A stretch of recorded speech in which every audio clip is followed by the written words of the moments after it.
Alrighty, guys, what up? Welcome back. Welcome back to the show.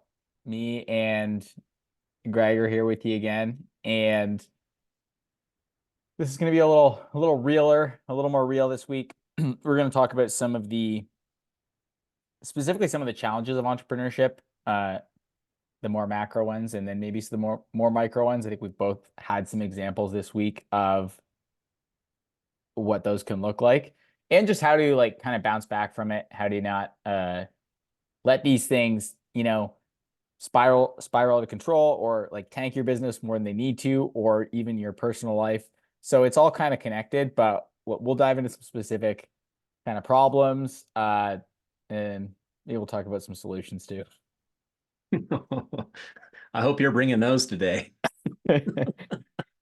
Well, you had a why don't you kick it off? I know just one thing that happened to you, but you can tell the story or Yeah.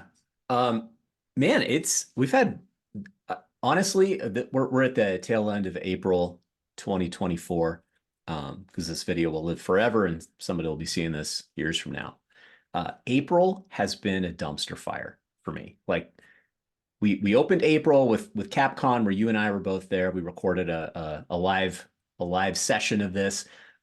That was definitely the highlight of the month. It's been absolutely downhill on a roller coaster ever since. Like we've had some personal life issues, some like health challenges with a family member that has significantly changed my ability to get stuff done. And like it's not super serious.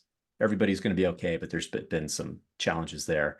yeah. Uh, Last week, this is crazy. I mentioned this to a lot of people. Last week, an Amazon delivery van effing ran into my daughter's parked car in front of our house. Okay. So the delivery van runs into the car. This guy parks the van, gets out, delivers a package to my porch, then gets back in the van and drives away. Now, we did not know this happened at the time. We found the damage the next morning. It's an older car, like my daughter, like she just recently, like she just bought it. She just bought it. It's an older car, but she just bought it. And the damage assessment is that it might be totaled because it's like old enough that like you got to go to the junkyard to find parts, and just she's all pissed. And we're dealing with that, and I'm like sending evidence to Amazon, and I can tell you that the same man is still delivering packages to our house every day at the same time in a different van. Looks like they swapped out the van with the front end damage. So I don't quite know what's going on, but I'm kind of mad about this, right? This stuff has nothing to do with business. I get a notification yesterday from Amazon that my account is at risk of deactivation. And this is because of some identity verification thing. You got to redo this every year. Supposed to be a button click to make this go away. However, I use a mailbox service for my business address because the business address is publicly visible on Amazon, Mhm. and I don't want my home address there. My mailbox company moved in the last couple months. So I had to change the address with Amazon, which triggers this whole verification thing. Very, very threatening messages popping up in Seller Central right now that if I don't do this within 10 days, they're going to deactivate my account according to law and blah, blah, blah. I had to drive across town to my mailbox location's new location in rush hour traffic across town to have them verify my identity so that they can now receive the postcard from Amazon that lets Amazon verify my identity. And I was basically sitting across the table. This is this from comic book guy who took like 25 minutes to make a photocopy of my driver's license and like fill out some paperwork. And then I had to drive back home in rush hour traffic. Just super grumpy. And it, like in the grand scheme of things, this is not a big deal, but that's all the non-business stuff that I've fielded just in the last uh, couple of weeks. And then I've got some Facebook ads where the CPAs have doubled, and I'm pissed about it. And had just some other things. Like I've got this thing going on where I'm delivering some fulfillment on a program that some people bought from me, and it is turning out to be um, I created something for myself that I didn't realize what I created, and I'm not super happy with it. And I'm secretly hoping that everybody asks for a refund. Like it's Well, if you're um watching this and you're in Greg's program, you can if you you know can what get I'm your talking about, like I'm not I offered it. Like I the whole delivery got slowed down because of this outside of work personal stuff. And I sent an email last week like, hey, like here it comes. But if you're unhappy, ask for a refund. Like, please. It's man, it's been a couple of weeks where it feels like everything is going wrong. And in work, in business, personal life, all these just random things getting thrown at you, and right when you think what like this has got to be rock bottom, one more thing gets piled on, and it's almost comical. Like nothing super serious, like nothing life threatening, right? But it is like my level of patience like for my own kids right now is kind of at a minimum. Like I'm not my best self right now because all of this has just been piling on. So that's kind of the context, like where I'm sitting, just kind of experiencing some of this challenge, this negativity, but it's like piled up.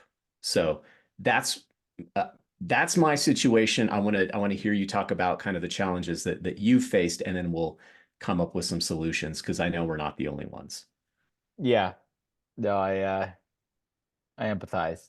It's funny because I was when you said that about the month kicking off amazing, and yeah, we're at CapCon, and it was like this you know, this moment of grace.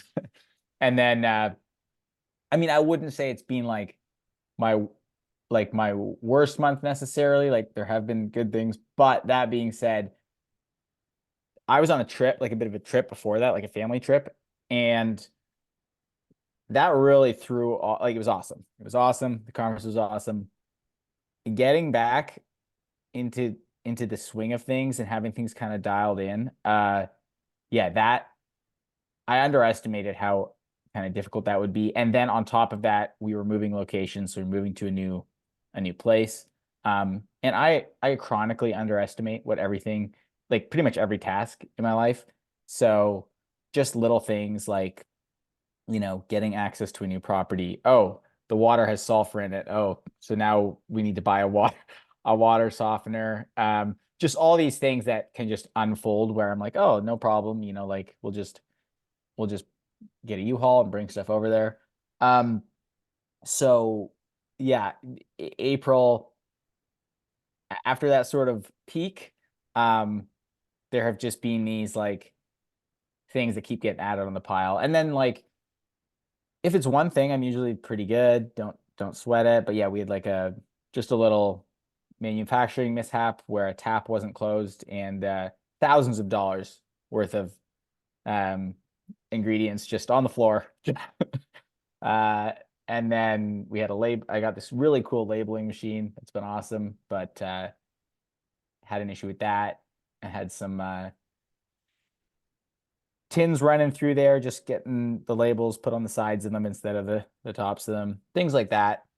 For some reason, especially a lot of like negative like emails, which there's always going to be a few of those, and I usually just I'm fine because oh, it's just a percentage at a certain scale, a certain percentage of people are difficult, and that's okay. But I think I let a couple of those get to me, and and that just really pissed me off. Like it's like some people are just on the hunt and they want to make sure they take it out like on you.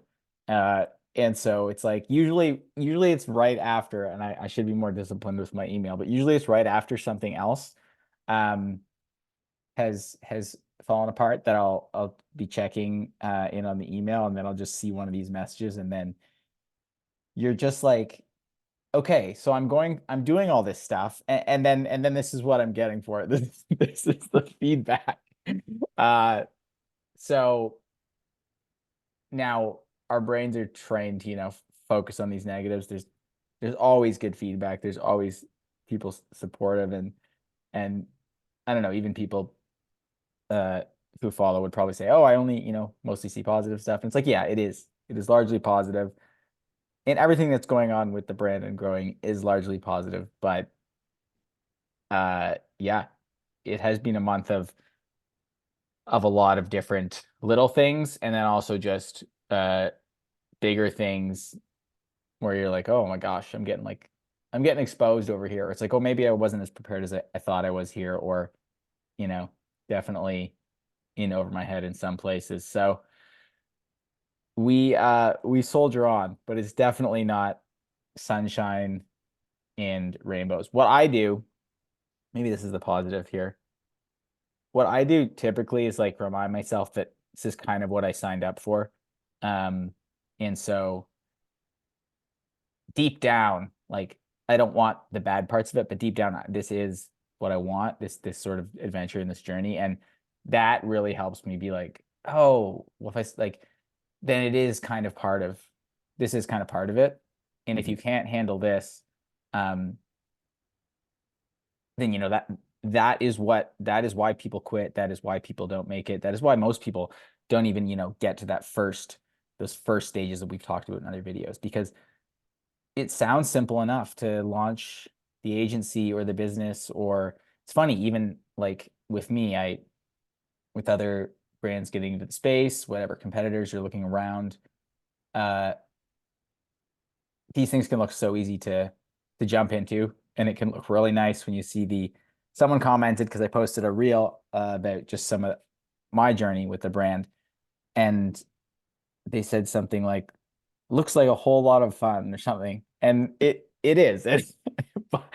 But you definitely don't put all the shitty days in the Instagram reel. Yeah. That's that's for sure. Yeah. Nothing but fun. Nothing Mhm. but fun all day long. Yeah. That's what this is. No, it's not. That's good. I gotta say, I heard, I can't remember where this came from, just some random inspirational post on Instagram that I saw probably a year ago. And it was I don't even I just remember the gist of it, right? And I for the last, I don't know, for the last year and a half, I've been really toying with this idea of just like um, eliminating alcohol from my life for at least some period of time, because it just like the negatives started to just outweigh the positives for me for Mhm. like in a number of ways. So actually, since last, like I haven't had anything since like last October, and most of the time I don't miss it. I really don't. But when stress is piling up, I feel like there's a certain threshold where it's like um, I crave some sort of outlet. Like I want to kind of like set this aside and forget about it for a while. And so I start, think like that becomes an appealing solution. And like logically, I know, short term, whatever. And logically, I know like probably, you know, having a drink or two one night is not like legitimately going to kill me, but I want to maintain my discipline in what I set out to do with this. So anyways, this reel was like, I think it was in the context of like quitting something. Yep. And when you have that temptation to do this thing that you've typically gone to kind of deal with stress, instead, um, make yourself do push-ups, right? Just like very like alpha bro kind of um, I don't know, but I never would have taken that seriously in the past, but I was like, you know what? I'm going to do that. When I'm pissed off at something and really frustrated, I'm just gonna pound it out with Mhm. some push-ups. Like not just to transform that into something that will somehow benefit. And it's funny, like when we showed up at Capcom, like uh, I've I've made a little bit of progress just like in fitness and nutrition, like not dramatic, right? But multiple people, it was funny. They're like, wow, Greg, are you getting jacked? And I'm like, I hope so, but not through any kind of formalized, consistent workout. But I think I do push-ups when I'm pissed, and apparently I'm pissed enough that this is starting to change the upper body physique. So now I got to work in some leg days when I'm upset, I think. So it sounds kind of funny, but really like physical movement, like some sort of positive physical movement can help to like when you just really feel like you're at your breaking point, like turn off the computer, get outside, go for a walk, like do something to just de-escalate the cortisol that you have built up, right? Like you don't need to solve that problem at this very moment. And what I found is when I'm feeling like things are just piled up and I've got multiple things to do and to solve, the the burden of the task list becomes a problem in and of itself. And that problem makes it harder for me to do the task list, right? And this is when you start beating your head against the wall, trying to put in longer hours, and your work quality goes through the floor, right? You just start doing crappy work. And like I recognize this in myself in my professional life before entrepreneurship. And so I kind of knew like there's a certain point where you just got to walk away, take a breather, and then come back at it when you're fresh. And so it's really weird, but I've had less time to do work in the last couple of weeks because all this stuff going on. Then when I sit down to do work, it feels overwhelming and I'll do a little bit, but then I find I have to walk away so that I can come back and actually do good work instead of frantic, like frustrated, stressed out work. Different outcomes in the quality of what you're doing, no matter what you're doing. So sometimes, as counterintuitive as it sounds, you just like when there's too much to do, sometimes you have to walk away and put some limits around that. Don't walk away for days, right? Walk away for 15 minutes, clear your head, go outside, do some push-ups or squats or whatever, and come back at it just with the intention of doing a single thing and then taking another break. So it sounds trite and it sounds silly, but it legitimately works.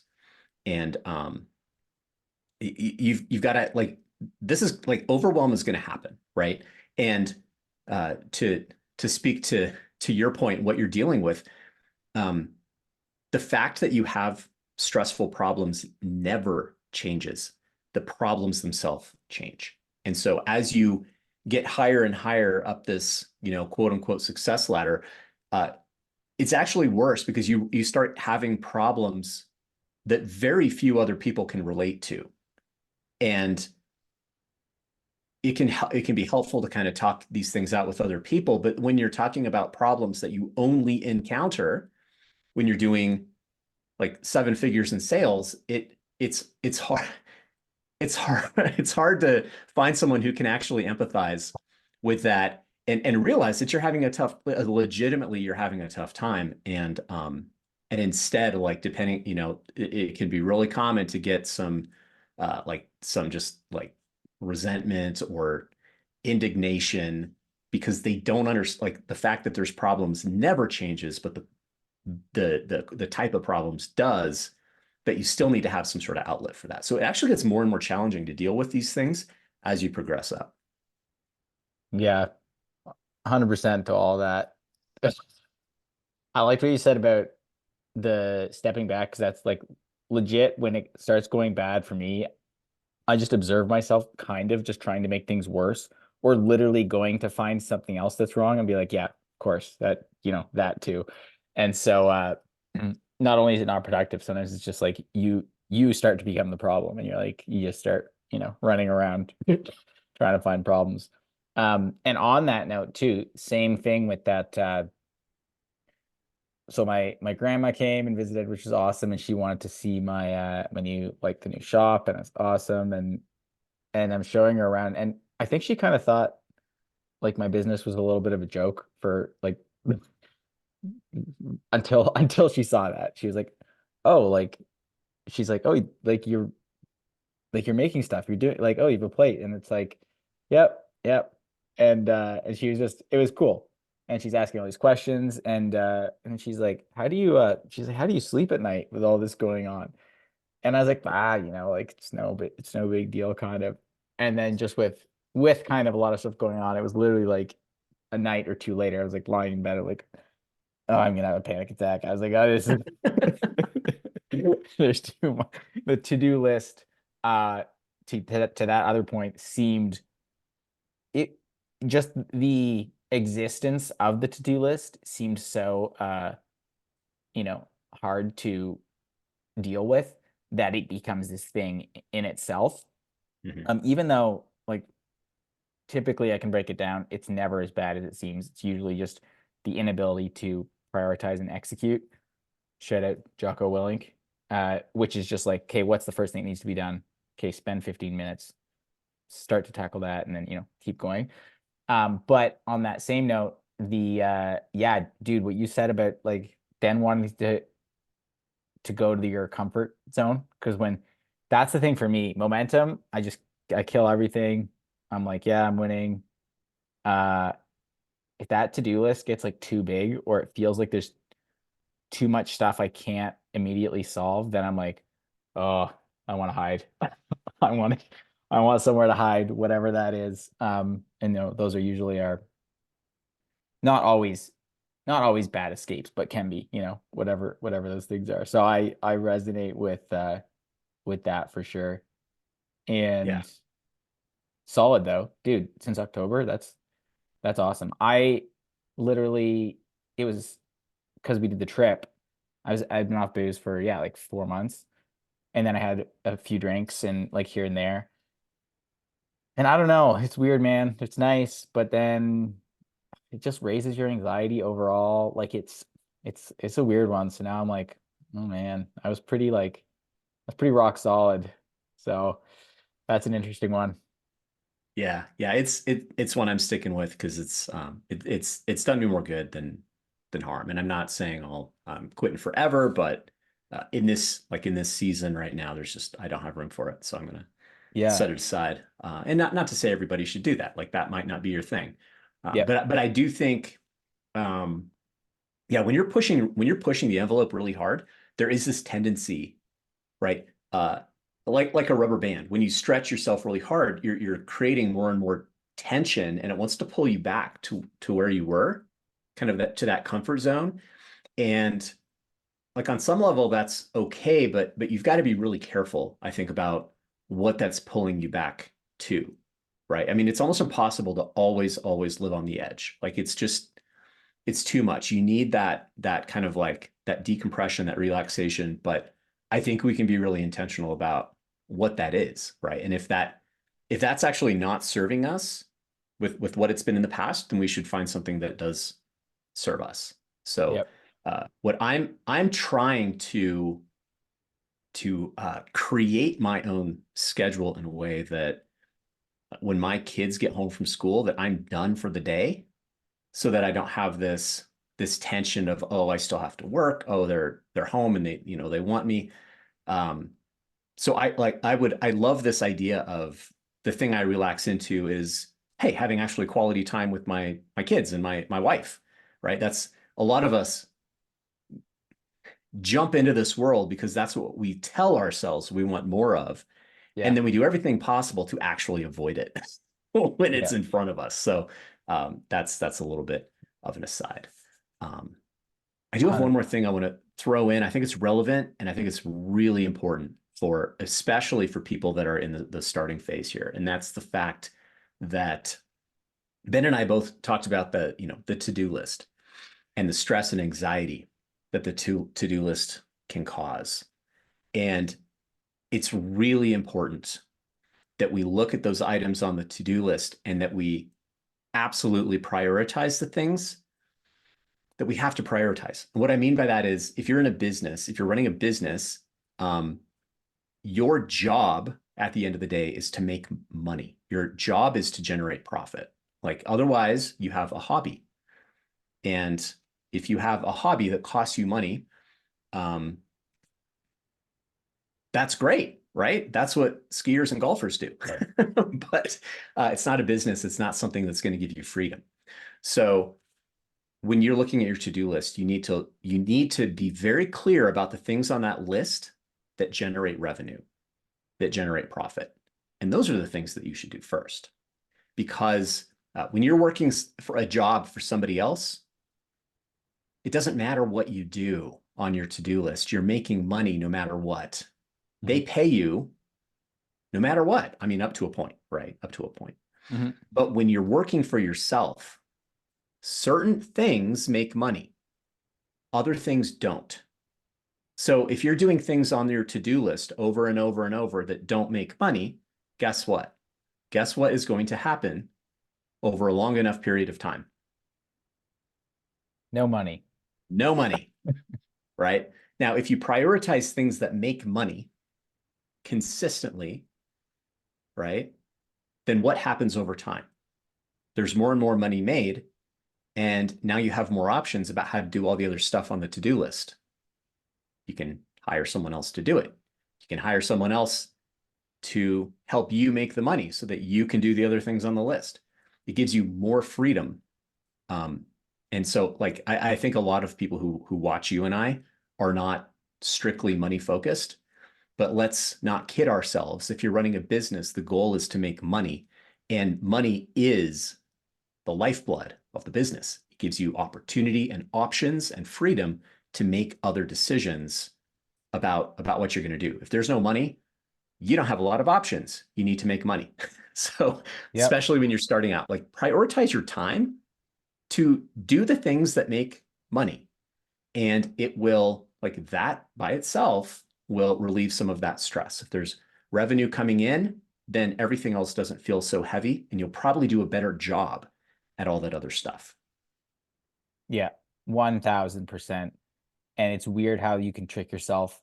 I'll give you an example. Like I wrote an email this morning for my list, and I was like, this does not feel like this feels almost like frivolous, like writing when there's all this crap going down, you know, all these other things to do. And but to bring it back to your point, no, that is the most important thing.